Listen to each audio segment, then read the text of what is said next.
want to privately donate to the Wuhan Institute of Virology through EcoHealth Alliance, or to electric vehicles in Vietnam, or to changing the national census in Bangladesh to be more gender inclusive. That is something they should be able to choose. That is something they should never be forced to do by our government. The Democrat-run USAID should not get to use our federal government, our U.S. taxpayer dollars, as their party piggy bank to push their radical agenda in countries that we have no business giving money to. 96% of all political contributions from USAID employees go to Democrat Party candidates or PACs. That's 96%. Not only is USAID giving $70,000 for a DEI musical in Ireland, or $50,000 for transgender opera in Colombia, or entrench their left-wing ideology across the globe, USAID has been transformed into an America Last foreign aid slush fund to prop up extremist groups, implement censorship campaigns, and interfere in foreign elections to force regime change around the world. That is the dark truth about USAID. That is the story the American people deserve to know. Not only was USAID never designed to be what it has morphed into, but these things should never have been funded in the first place. In fiscal year 2023, USAID dispersed roughly $44 billion of aid across 160 countries and regions around the world.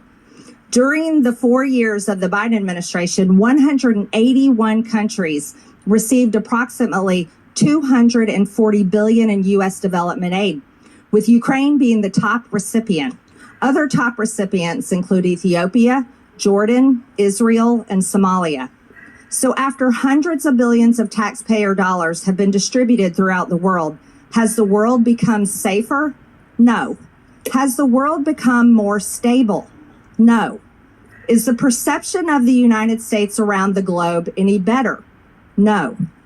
But have some of the most anti-democratic principles like censorship and the canceling of elections been funded through USAID because of opposition to the ruling regimes?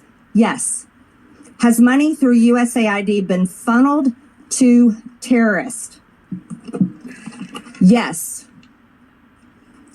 Foreign aid from USAID to the UN, particularly the UN Relief and Works Agency for Palestinian refugees in the Near East, is directly funding Hamas terrorists. Humanitarian relief intended for the Afghan people was diverted to the Taliban. Money intended to support democracy is being used as a slush fund for liberal propaganda supporting terrorist, gender ideology, diversity, equity, and inclusion, climate activism, censorship, and regime change. Do you think this is what the American people think of when they think of foreign aid? Absolutely not. Taxpayer funds have literally been used to undermine U.S. interests and counter American foreign policy goals under the guise of foreign aid. This is unacceptable, and the American people agree. Thankfully, President Trump has taken action to address these issues. The election of President Trump was a clear mandate by the American people that they will no longer tolerate this.